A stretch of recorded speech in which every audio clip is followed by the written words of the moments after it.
Well, Jeff, thanks for coming out here and joining me on this walk, talking about some of the private disciplines. This is what we're talking about this weekend. Most people know you as bass player that Yeah. keeps us energized, makes us smile, brings so much energy to our services on weekend, and you are a musician. I mean, tell us a little about your love for music. Well, like most people, I started playing music when I was in middle school, and immediately fell in love with it. And it was about 2 months in that I decided I want to be a musician for the rest of my life. So that came easy. That decision came very easy to me, and just kind of grew into the joy of playing and the joy of academic study of it. And now, I was given the gift to be able to play music, to write music, and teach music, and then God gave me the opportunity to be able to do all of those things, and incredibly blessed to be able to have those opportunities to do that. Well, and you're a blessing to us. I mean, I know people sometimes like, who is the guy on bass?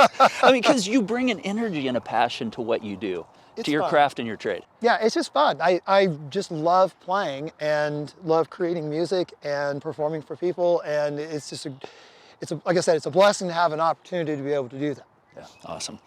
Well, you're a lot more complex than just being a musician. I mean, I want to talk a little bit about you. You have a love for running. I do, And an yes. ability to run. I mean, you run some long races, the ability to run incredible paces that I dream of running. But how did you start running? Like, how did you get involved in running? Because there's a discipline that has to take place before you ever show up for the race. There is, and I enjoyed running as a kid, but I was never very serious about it. And it wasn't until much later in my adult life, and I went through spurts where I would run for a handful of years, and then things would get in the way, and I wouldn't, and then I would decide to get back into it. And so as my kids got older and I could get out of the house more and away from the house for longer periods of time, I decided I really wanted to get back into it. And so, it was my mindset that this was what I wanted to do. I wanted to get out, I wanted to run. And so as I started, a mile or two each time, I knew that, I just loved doing it. And it was more than just the physical component. It was the opportunity to be away from things. I always jokingly said, when I'm out running, the two things I don't hear are Dad and Mr. Frizzy. And that was a really pleasing thing to me. So, Right, right. It's like your quiet space. It is. It's good for mental health. Me time. You time, yeah. So I know you get up early to run. You give the first part of your day to this discipline, and you probably don't decide when you get up at 4:30 or 5 in the morning, am I going to run today or stay under these warm covers? No. We talk about pre-deciding. Why do you have to pre-decide when you choose to be disciplined at something? Well, if you're going to do something like this, then you want to make it a daily habit. It just needs to become a daily routine. And so I just, in my mind, know that if I maintain it, if I do it every day, then it won't be as hard as it was years ago when it was a mile, 2 miles, because I can stay on top of it. So, my alarm's always set for the same time every morning, and it will go off. And, I try and make a routine of, as soon as it goes off, I hop up and go.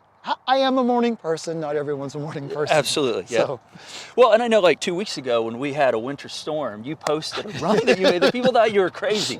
And did. yeah, you're like, hey, when you're committed to something, you have to push through those moments when you don't always have the want to. You do, and it's funny. And one of the reasons why I enjoy running in that kind of environment is if you can make yourself, not even just physically, if you can mentally make yourself go through that, you can make yourself go through a lot of stuff. Emotionally, socially, work, whatever. Yeah. How has that built your capacity? I mean, we've talked some about faith. I mean, if you're gonna build your faith, there's certain things you have to do. If you're gonna become a runner that has an endurance and a capacity to push through storms and wind and not the ideal conditions, there's certain things you have to do. Like, how do you connect those? It's funny. When I'm out running, and I start off, and I always have my music with me, and I go out and I run, and it's those first, the first half of a mile, and you're kind of winded, and you're just getting your blood oxygen level up, and to where you can settle your breathing down, and then all of a sudden, you stop thinking about, oh, it's really cold, why am I out here? to everything just kind of, you warm up, you start feeling better, and whether it's endorphins or what, but things calm down.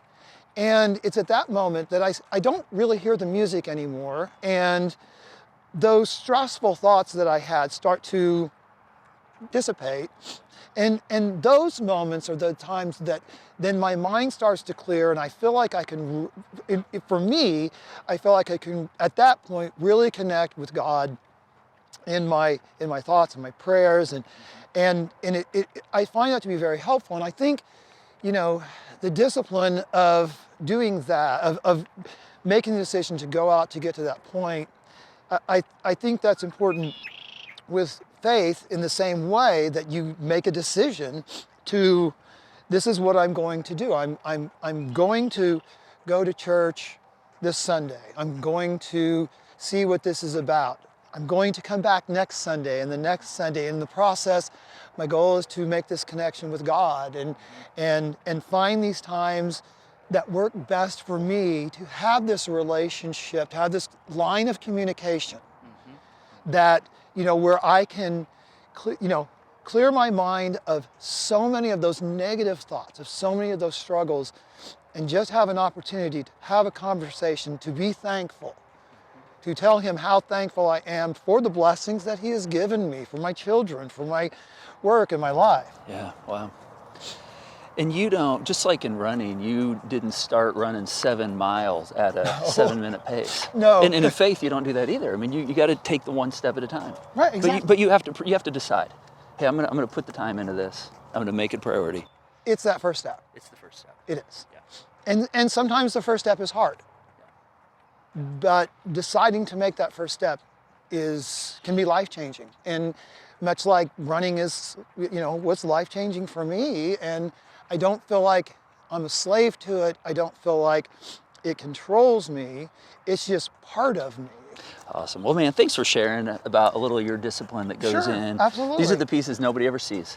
They may see you run a race, see you run but you train on your own. I do. And there's a private discipline behind the scenes that has to take place in order for you to be able to perform at that level. Definitely. Yeah. Awesome. Well, hey, should we go on a run? We should. Let's do it. Let's do it. Here we go. All right.